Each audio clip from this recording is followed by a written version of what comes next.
देखिए अगला जो आर्टिकल है वह उत्तरोत्तर अवकलन है। ठीक, उत्तरोत्तर मतलब बार बार अवकलन।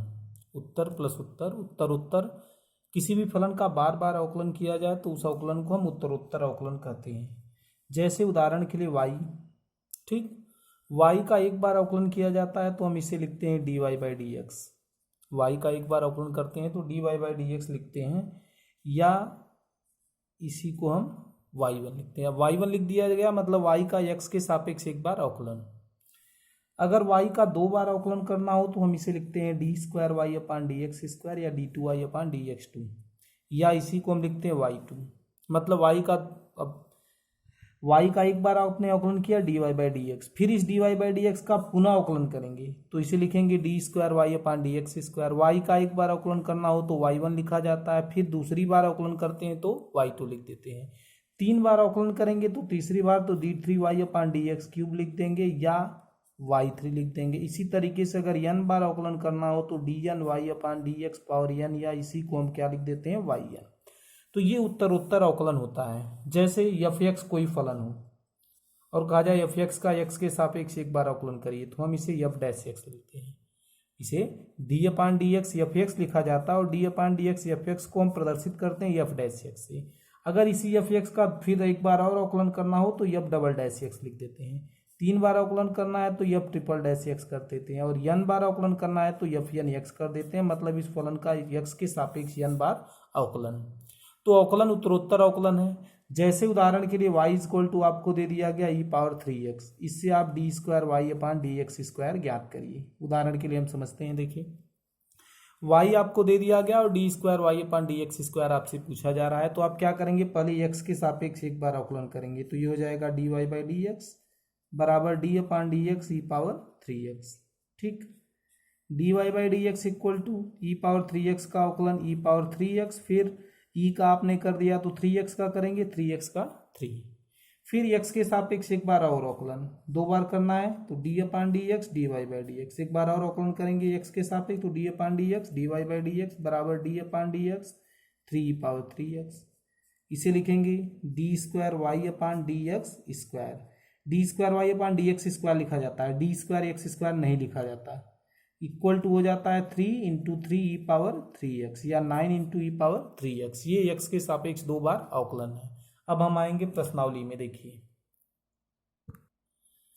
चलिए प्रश्नावली 5.12, यदि y बराबर एक्स क्यूब ई पावर 3x तो क्या निकालना है, d square y upon d x square. क्या करेंगे, x के सापेक्ष अवकलन करने पर, x के सापेक्ष अवकलन करने पर, अब हम x के सापेक्ष अवकलन करेंगे तो इस y का अवकलन लिख देंगे d y by d x बराबर डी अपान डी एक्स, ये भी x पावर 4x है, एक्स क्यूब ई पावर 4x। ठीक, चलिए ये दो फलनों का गुणन है, पहला फलन x cube D upon d x e power 4x plus ई power 4x D upon d x cube, पहला फलन दूसरे का अवकलन, दूसरा फलन पहले का अवकलन। ठीक, एक्स क्यूब ई पावर 4x का अवकलन, पहले ई का अवकलन करेंगे ई पावर 4x, फिर 4x का अवकलन 4।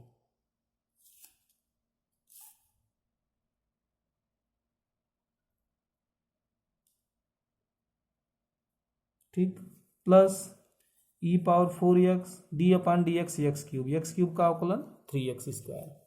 चलिए पूरे में ई पावर 4x कॉमन है तो बचेगा यहाँ 4x cube plus 3x cube 4x, यहाँ पर 3x square, 4x cube plus 3x square e power 4x। ये किसका मान है, d y by d x का मान है।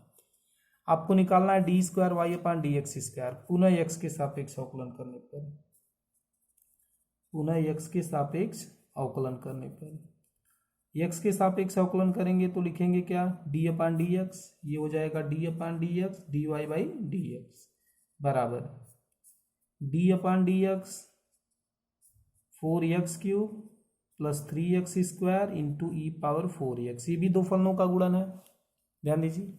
ये हो जाएगा d square y upon d x square, d square x square नहीं लिखते, डी एक्स स्क्वायर लिखते हैं। पहला फलन 4x cube plus 3x square D by d x e power 4x plus E power 4x D upon d x 4x³ plus 3x²।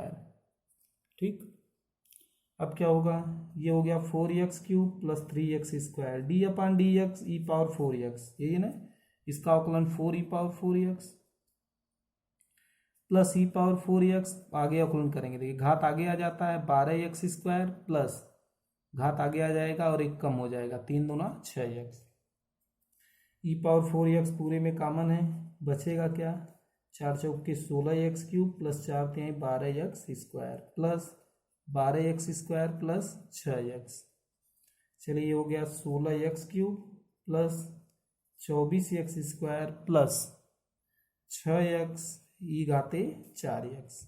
फिर दोनों में पूरा कॉमन है, कॉमन भी ले सकते हैं, ऐसे भी छोड़ सकते हैं, ये आपके पहले का आंसर है। ठीक, अब अगला क्वेश्चन देखते हैं।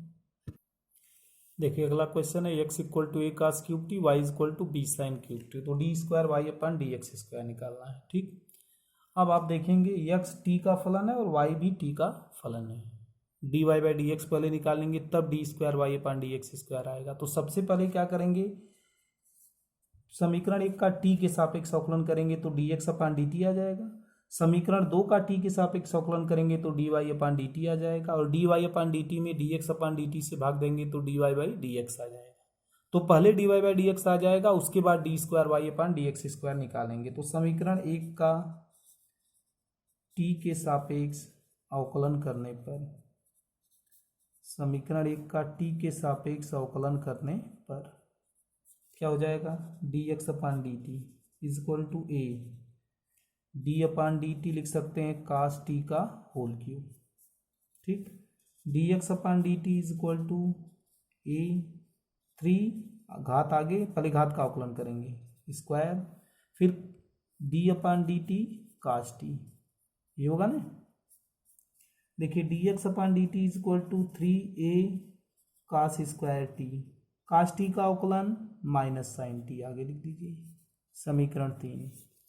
अब आगे आपको dx अपान dt निकालेंगे dy अपान dt, समीकरण 2 का t के सापेक्ष अवकलन करने पर, समीकरण 2 का t के सापेक्ष अवकलन करने पर dy अपान dt, b अचर है बाहर कर देंगे, लिखेंगे d upon dt sine t का होल क्यूब।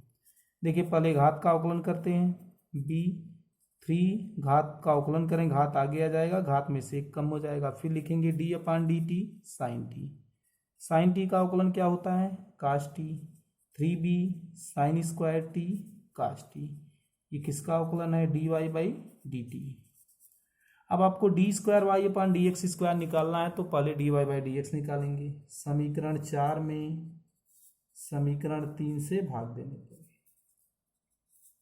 समीकरण 3 से भाग देने पर, चलिए dy अपान dt अपान dx अपान dt भाग देंगे 4/3, ये हो जाएगा 3b sin² t cos t बटे minus 3a cos² t sin t, ये हो गया dy बाई dx बराबर 3 से 3 कट जाएगा, minus b upon a, cos t से cos t sin t से sin t बचेगा tan t। समीकरण 5 आपका मान आया dy बाई dx, लेकिन आपको निकालना क्या है d² y अपान dx², तो d² y अपान dx² निकालने के लिए d² y अपान dx², यही आपको निकालना है।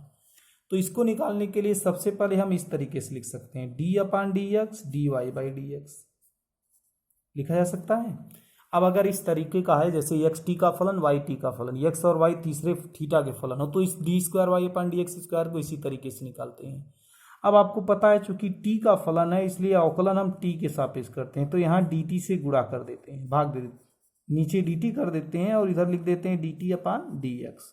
ध्यान दीजिएगा, चूंकि x t का फलन है या y भी t का फलन है तो dt यहाँ लिख देते हैं, dt अपान dx कर देते हैं। तो अब देखिए d अपान dt, यहाँ dy बाई dx रहेगा, dy बाई dx का मान कितना है माइनस b अपान ए tan t। ठीक, अब dt अपान dx, आपने dx अपान dt का मान निकाला है, ये dx अपान dt है, तो dt अपान dx कितना हो जाएगा, यही का उल्टा माइनस 3a cos² t, देखिए minus 1 upon 3a cos² t sin t, यही होगा। D t upon d x. चलिए माइनस और ये माइनस प्लस हो जाएगा, b upon a, d upon d t tan t का अवकलन होगा sec square t, 1/3a cos square t sine t. अब इसे चाहे तो और अलग कर सकते हैं, बी अपान 3a स्क्वायर हो जाएगा, sec square t, 1 cos square t को sec square t, sine 1 sine t को कोसेक टी। तो ये हो जाएगा b upon 3a square sec power 4t into cosec t. ये मान है d square y upon d x square का। तो जब अलग अलग वेरिएबल के फंक्शन हो, जैसे एक्स और वाई टी के फलन हो, तो सबसे पहले d x upon d t, d y upon d t निकाल के भाग दे देंगे, d y by d x आ जाएगा। जब d y by d x आ जाएगा तो d square y upon d x square निकालने के लिए d upon d x, d y by d x, d upon d x को आप ऐसे लिख सकते हैं d upon d t, d t upon d x, और d y by d x अंदर है, भाग दे मान रख करके हल कर दीजिए।